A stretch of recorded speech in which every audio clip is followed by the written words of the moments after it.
클라우스 슈밥이 지은 제4차 혁명이라는 책이 최근에 발간이 되어졌습니다.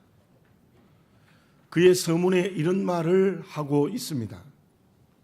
인공지능, 로봇공학, 사물인터넷, 자율주행 자동차, 3D 프린터, 나노기술, 생명공학, 재료공학, 에너지 저장기술, 퀀텀 컴퓨터 등은 유례없는 처리와 저장 능력을 가지고 있다.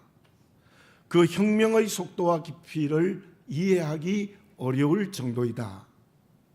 그러나 그 혁명은 분열과 비인간화의 길을 걸어가고 있다.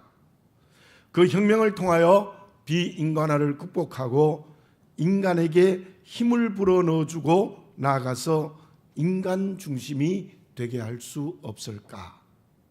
그리고 그 책의 마지막 부분인 제4차 산업혁명의 성공을 위하여라는 테마에서는 역시 이런 말을 합니다. 인간을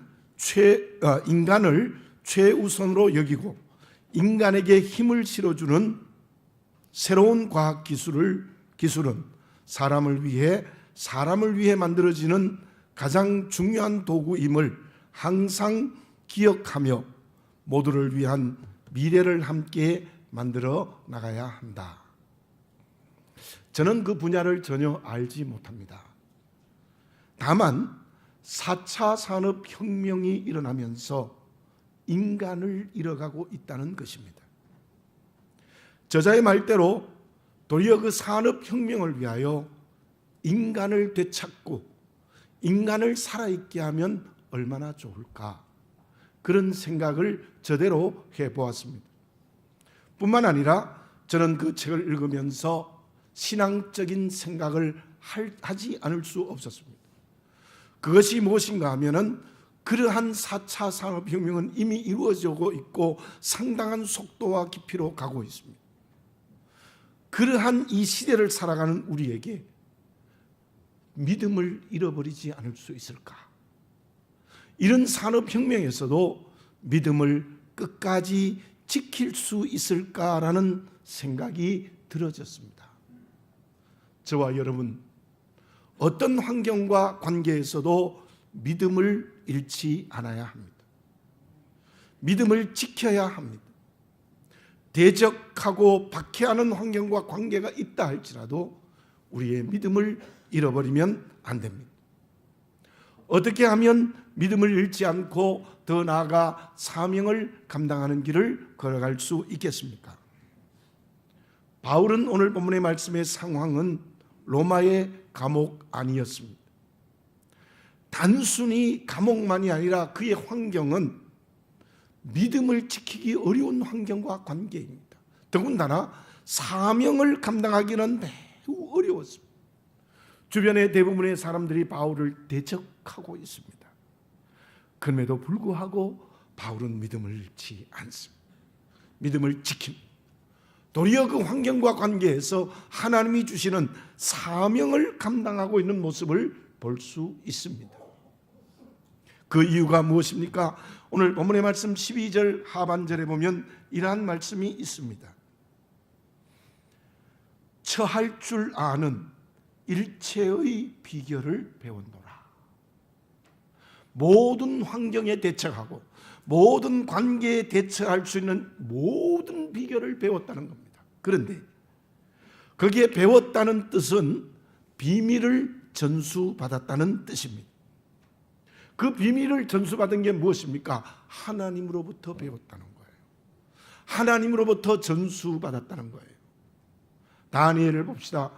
그때 그의 환경은 포로된 백성이었습니다. 우상을 섬겨야 하는 환경입니다. 주변 사람들은 호시탐탐 그의 목숨을 노리고 있습니다. 그런데 다니엘은 그 환경과 관계에서도 믿음을 지켰습니다. 끝까지 사명을 감당했습니다. 예루살렘 교회의 지도자격이었던 아나니아와 삽비라는 어떠했습니까? 그때 예루살렘 교회는 환난은 있었지만 그 안은 은혜가 넘쳤습니다. 성도들과의 관계는 사랑으로 하나 되어 있었습니다. 그 아나니아와 삽비라는 부자였음에 틀림이 없습니다. 그러나 그들은 하나님 앞에 거짓을 말하고 그 거짓을 행동으로 옮겼습니다. 믿음을 잃어버렸습니다. 그 결과가 얼마나 비참했다는 것을 우리는 잘 알고 있습니다. 지금 나의 환경은 어떻습니까? 관계는 어떻습니까? 좋을 수도 있고 어려울 수도 있습니다. 좋음과 어려움이 뒤섞여 있을 수도 있습니다. 그러나 저와 여러분들, 이때가 아무리 4차 혁명이 일어나고 온갖 어려운 환경이 있고 대적하는 관계가 있다 할지라도 바울과 다니엘처럼 믿음을 잃지 않아야 합니다. 도리어 그 환경과 관계를 통하여 하나님이 주신 사명을 감당해야 되는 거예요. 어떻게 해야 됩니까? 그 일에 대처하는, 그 관계에 대처하는 일체의 비결을 하나님으로부터 배워야 합니다. 시편 25편 14절에 이런 말씀이 있습니다. 여호와의 친밀하심이 그를 경외하는 자들에게 있으며 그의 언약을 그들에게 보이시리로다. 하나님을 경외하는 자에게 하나님이 친밀하게 오셔서 가르쳐 주신다는 것. 여호와를 경외하는 자에게 하나님의 약속을 보여주신다는 거예요. 그것으로 어떤 관계와 환경에서도 믿음을 잃지 않고 사명의 길을 걸어가게 될 줄로 믿습니다. 그러면 어떤 환경과 관계에서도 믿음을 지키고 사명을 감당하기 위하여 어떤 사람이 되어야 합니까? 하나님이 가르쳐 주시는 방법이 무엇입니까? 마트마 간디는 이런 말을 했어요. 폭풍우가 거세게 몰아친다 할지라도 바다는 잔잔한 본질을 가지고 있다. 사람의 본래의 모습은 어떻습니까? 하나님께서 자기의 형상을 따라 만들었습니다. 저와 여러분들에게는 하나님의 형상이 있습니다. 다른 어떤 피조물에도 없습니다. 우리가 여러 가지 상황의 한계를 가지고 살아가지만 우리의 본질은 하나님의 형상을 가지고 있는 것입니다. 그 하나님의 형상 중에 이러한 모습이 있습니다. 11절 하반절에 보면 이런 말씀이 있습니다. 어떤 형편이든지 나는 자족하기를 배웠노니. 우리 하나님은요, 스스로 만족하십니다. 여러분들, 하나님께 불만이 있겠습니까? 하나님은 스스로 만족하시는 거예요. 우리 아버지께 만족하지 않는 게 전혀 없으세요. 우리가 하나님의 형상을 닮았다는 것은 무엇인가 하면 여러 가지가 있지만 그 중에 중요한 한 가지가 하나님이 스스로 만족하는 것처럼 나도 스스로 만족해야 되는 것입니다. 어떤 형편이든지 만족하는 거예요. 어떤 형편이든지 만족하는 거예요. 어려운 환경, 힘든 관계 상관없어요. 그래도 스스로 만족하는 사람이 하나님의 형상을 닮은 사람이에요.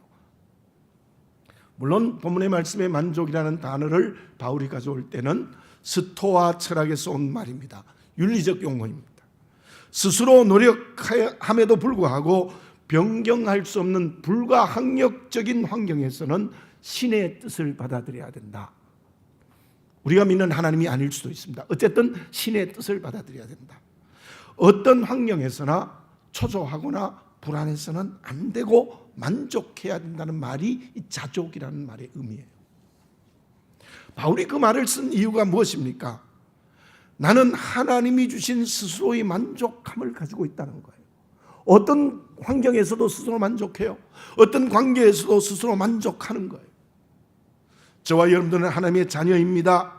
우리는 우리의 본질이 하나님의 형상을 가지고 있습니다. 그러므로 어떤 환경과 관계에서도 만족해야 된다는 사실을 잊지 아니하시는 하나님의 말씀이 되어지시기 바랍니다. 조금만 부족하면 없다고 소리치고 있지 않습니까? 힘든 관계가 있으면 아우성치고 있지 않습니까? 그 사람은 하나님의 자녀로서의 정체성을 잃어버린 거예요. 저와 여러분들은 주님의 십자가의 은혜로 사단의 노예에서 하나님의 자녀가 되었어요. 하나님의 형상을 회복했어요. 그렇다면 언제나 스스로 만족해야 되는 거예요. 그렇다면 스스로 만족하는 것이 구체적으로 무엇입니까? 첫째는 가난해도 부요함을 누려야 돼요. 빌립보서를 쓴 이유는 외적으로 이러합니다. 빌립보 교우들이 바울에게 선교 헌금을 보내주었어요. 참 먼 거리에 에바브로디도가 개나리 봇짐을 싸고 걸어서 배를 타고 이 선교 헌금을 가져다 준 거예요. 그래서 감사한 마음으로 쓴 편지입니다. 그런데 제가 10절, 11절, 12절을 읽어볼게요.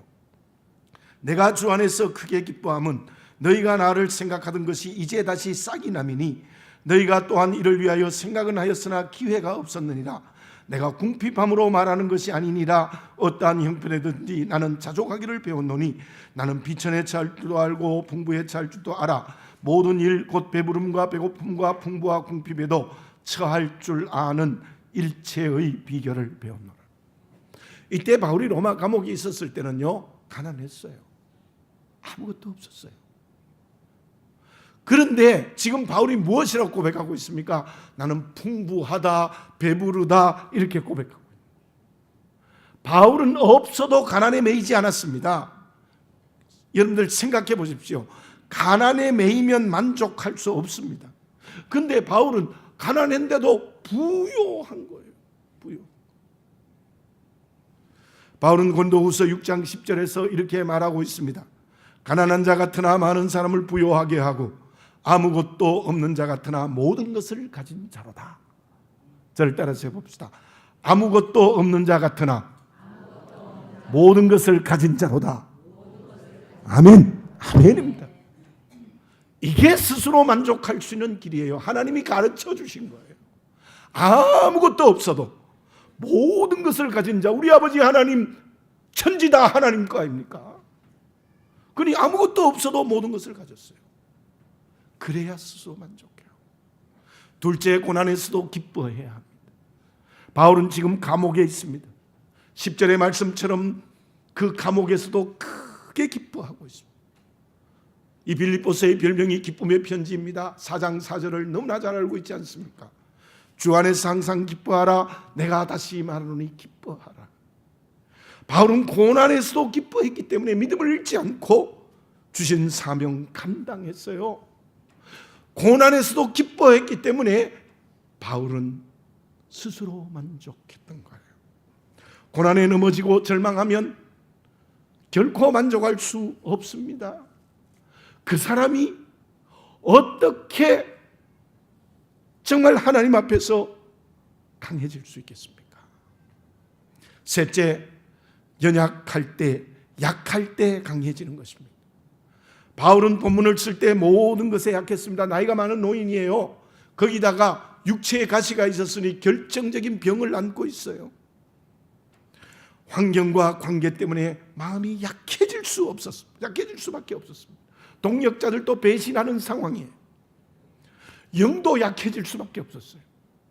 그러나 바울은 약해지지 않았습니다. 도리어 강해졌습니다. 고린도후서 12장 10절에서 이렇게 고백했습니다. 이는 내가 약할 그때에 가장 강함이라. 역시 따라해 볼까요? 이는 내가 약할 그때에 강함이라. 아멘. 약해질 수밖에 없는 상황에서도 강해져야 된다는 거예요. 약할 때 약해지면 쓰러지고 믿음을 잃어버립니다. 사명을 감당할 수 없습니다. 안동의 바울이라는 별명을 가진 김수만 장로님이 계십니다. 저와 개인적인 친분이 있습니다. 제가 청년 때에 돌아가시기 전에인 1971년에 저희 고향 가까이에 있는 임하교회에서 집회를 했어요. 그때 받은 은혜가 있지 않습니다. 이분이 어떤 분인가 하면요, 자전거를 타고 전도하다가 차에 부딪히는 교통사고 나서 한쪽 다리를 잘라버렸어요. 한쪽 다리가 없어요. 한쪽 다리가 없는 상황에서 임하면 남선면에 10개 농촌교회를 개척하셨어요. 그 교회가 지금 다 건재합니다. 장애인의 몸으로 저는 그분이 직접 일하는 걸 봤어요. 종탑을 세우는데요, 수레를 만들어서 그 종탑을 시멘트와 돌로 쌓아 올리는 거예요. 혼자서요. 기가 막히는 분이세요. 지금 인터넷에도 있습니다. 찾아보세요. 그분의 마지막 집회 때의 말씀이 저는 잊혀지지를 않습니다. 나는 아무것도 없습니다. 남들이 다 가지고 있는 다리도 없습니다. 그런데 하나님은 모든 것을 주셨습니다. 그 모든 것으로 여기까지 왔습니다. 실로 그 김수만 장로님은 아무것도 없어도 모든 것을 가진 자였습니다. 약할 때도 강하신 분이었어요. 고난에서도 기뻐하신 분이셨어요. 나는 어떻습니까? 왜 삶의 길에 믿음의 손해를 봅니까? 그래서 사명 감당하지 못합니까? 없다고 절망하기 때문이에요? 고난에 기뻐하지 못하기 때문이에요? 약할 때 강하지 못하기 때문이에요? 왜 가룟 유다가 주님의 제자의 길, 심지어 구원에서 제외되었습니까? 없을 때 모든 것을 가지게 해주시는 하나님의 은혜를 체험하지 못했기 때문이에요. 왜 마가가 전도 여행에서 집으로 돌아와 버렸습니까? 약할 때 강하지 못했기 때문이에요. 왜 데마가 끝까지 바울의 동역자가 되지 못하고 세상으로 가버렸습니까? 고난을 기뻐하지 못했기 때문이에요. 저와 여러분, 모든 환경과 관계에 스스로 만족할 수 있는 하나님이 내게 주시는 놀라운 비밀을 전수받는 이 시간이 되어지시기를 바라겠습니다. 아무 것이 없어도 모든 것을 가진 자예요. 고난에서도 그 고난에 하나님의 뜻이 있기 때문에 기뻐해야 합니다. 약할 그때에 가장 강해져야 됩니다. 왜냐하면 나는 하나님의 자녀로, 십자가의 은혜로 구원받은 하나님의 자녀로 하나님의 형상을 가지고 있기 때문입니다. 그때 믿음을 잃지 않고 하나님이 주신 사명을 감당하게 될 줄 믿습니다.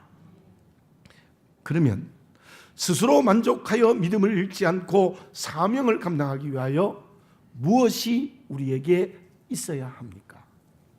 조선 순조 때 조제삼이 쓴 송남잡지라는 이야기 가운데 이런 이야기가 있습니다. 송도에 한 참외 장수가 있었어요. 장안에 참외를 많이 사서 수레에 싣고 한양으로 올라왔습니다. 그런데 한양에 올라왔더니 의주에 참외값이 굉장히 비싸다는 소문이 돌아요. 슬그머니 마음에 욕심이 난 거예요. 내가 여기서 팔지 말고 의주에 가야 되겠다. 그렇게 생각하고 밤낮을 쉬지 않고 의주까지 갔어요. 상당히 그 끝에 먼 거리지 않습니까? 근데 의주에 갔더니 또 어떤 소문이 퍼지는가 하면은 개성에 참외값이 천정부지로 올라가 있다는 소문이 돈 거예요.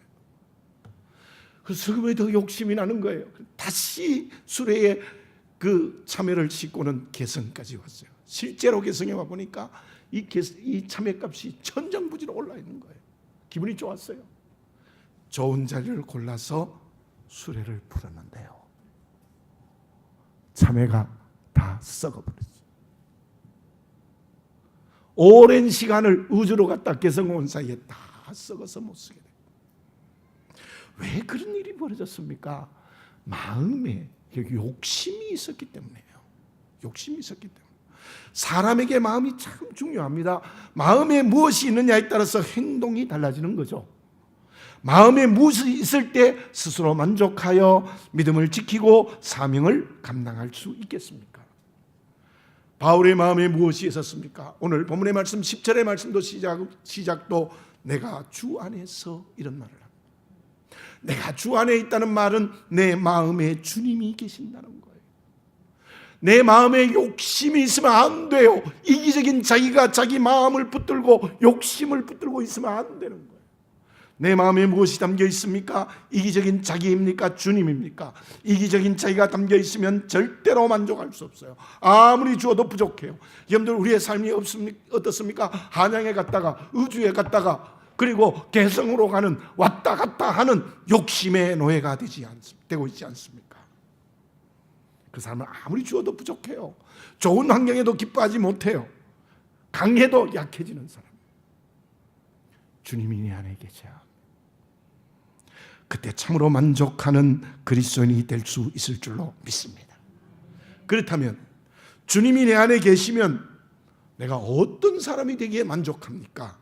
우리가 잘 아는 13절의 말씀 같이 한번 읽어봅시다. 13절 시작. 내게 능력 주시는 자 안에서 내가 모든 것을 할 수 있느니라. 아멘.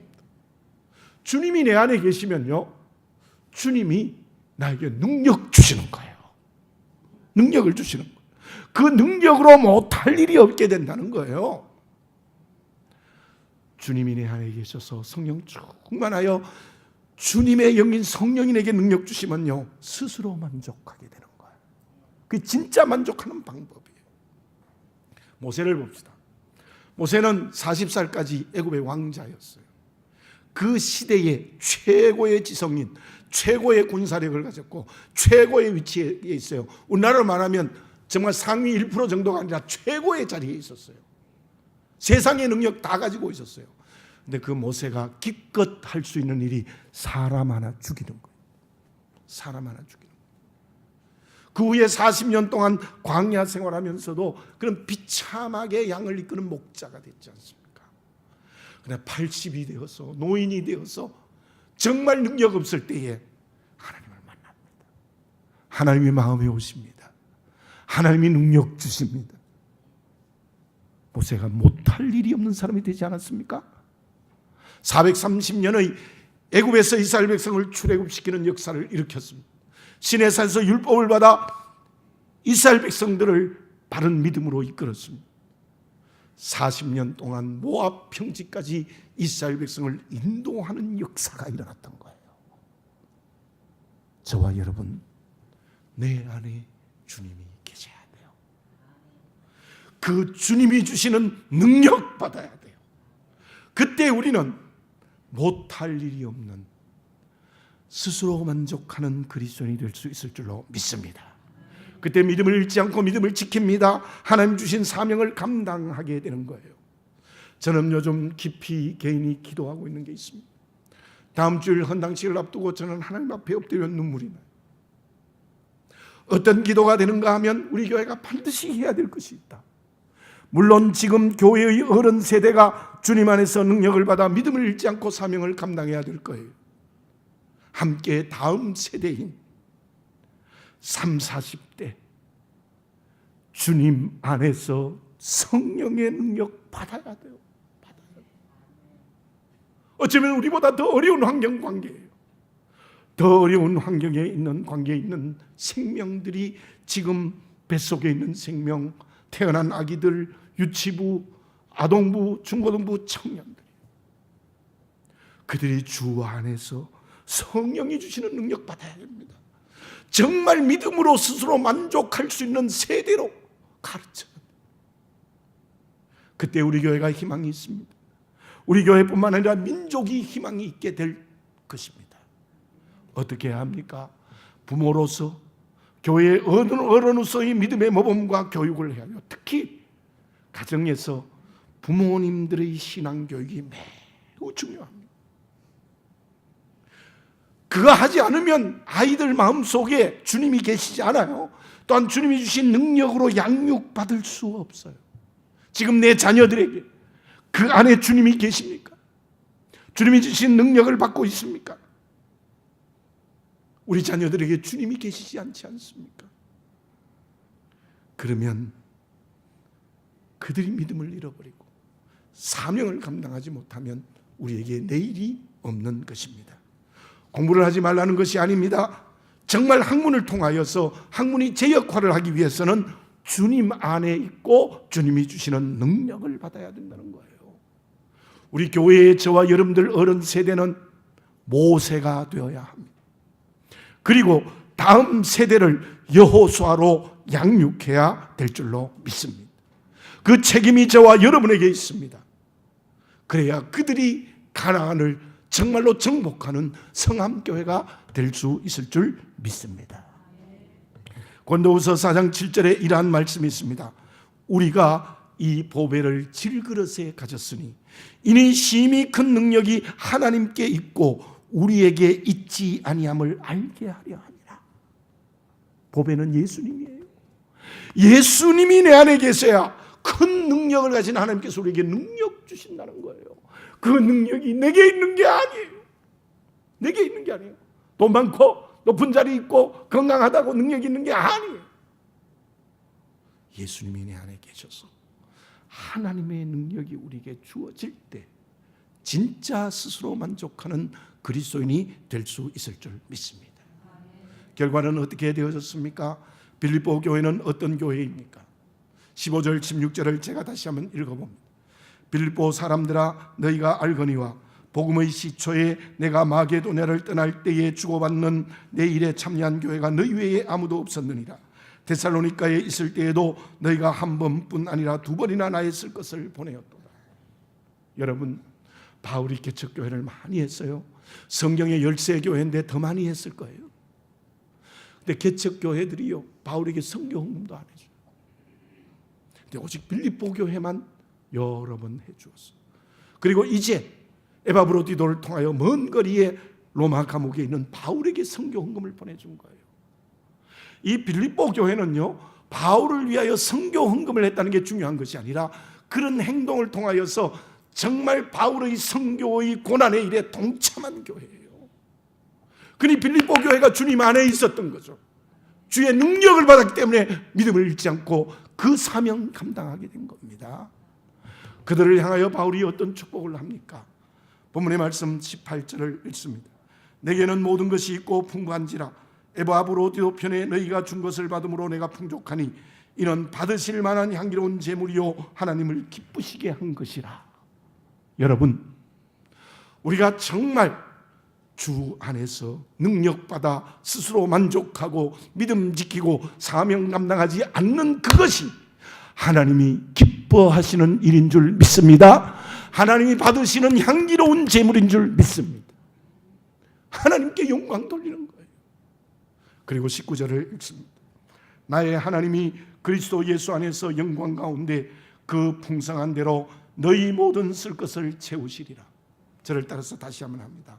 너희 모든 쓸 것을 채우시리라. 아멘. 하나님께 향기로운 제물이 되고 하나님을 기쁘시게 하면요, 하나님이 모든 것 주신대요. 쓸 것 채워주신대요. 가난하면 물질 주신다는 거예요. 약할 때 강하게 해주신다는 거예요. 고난의 문제도 풀어주신다는 거예요. 이 비밀의 축복을 받는 우리 교회가 되어야 될 줄 믿습니다. 지금 여러분들은 주님 안에 있습니까? 자기 안에 있습니까? 세상의 것에 매여 있습니까? 주님이 주시는 능력을 풍성히 받고 있습니까? 기도드리겠습니다. 사랑하는 아버지 하나님, 1월이 지나가고 있습니다. 다시 한번 분명히 이 말씀의 거울 앞에 서게 해 주시옵소서. 이 부족한 것도 말씀대로 살지 못할 때가 많았습니다. 주여, 정말 바울처럼 하나님의 형상을 가진 하나님의 자녀로 스스로 만족해 해 주시옵소서. 주님이 내 안에 계셔서 그 주시는 능력으로 스스로 만족할 수 있는 은혜를 베풀어 주시옵소서. 참으로 가난해도 모든 것을 가진 자, 고난에도 기뻐하고 약할 때 강하게 되는 역사가 일어나게 하여 주시옵소서. 그것으로 말미암아 믿음을 지키고 사명을 감당케 해 주시옵소서. 그때 하나님께서 향기로운 제물로 받으시고 기뻐하실 줄 믿습니다. 우리 모든 쓸 것을 풍성히 채워 주실 줄로 믿습니다. 예수님의 이름으로 기도드립니다.